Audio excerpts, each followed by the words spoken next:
એક કાગડાભાઈ હતા. કાગડાભાઈને બહુ ભૂખ લાગી હતી. કાગડાભાઈ તો ખોરાકની શોધમાં આમ તેમ ફરતા હતા. ત્યાં તો સામે એક ઘર દેખાણું અને ઘરમાં બારીમાંથી જોયું તો એક કાગડાભાઈને પૂરી દેખાણી. કાગડાભાઈ અંદર ગયા અને ચાંચ વડે કાગડાભાઈએ પૂરી લઈ લીધી.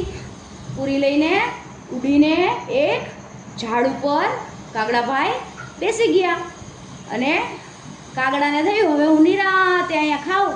પણ આ બધું તો કોણ જોતું હતું? શિયાળભાઈ. શિયાળભાઈએ જોયું કે કાગડો મોઢા ચાંચમાં પૂરી લઈને આવ્યો છે. આ પૂરી તો મારે જ ખાવી છે. પછી શિયાળભાઈએ તો કાગડાભાઈના વખાણ કરવાનું ચાલુ કર્યું. કાગડાભાઈ, કાગડાભાઈ, તમારો રંગ કેટલો સરસ છે. તમે મને ગીત ગાઈને સંભળાવો ને. ત્યાં તો કાગડાભાઈ તો રાજી થઈ ગયા અને વખાણ કર્યા એટલે કાગડાભાઈ તો ફૂલાઈ ગયા અને કાગડાભાઈએ તો ગીત ગાવાનું ચાલુ કર્યું. કા અને પૂરી નીચે પડી ગઈ ને શિયાળભાઈ મોઢામાં લઈને પૂરી મોઢામાં લઈને શિયાળભાઈ તો જંગલની બાજુ ભાગી ગયા અને કાગડાભાઈ તો જોતા રહી ગયા. વખાણ કર્યા એમાં કાગડાભાઈ ફસાઈ ગયા.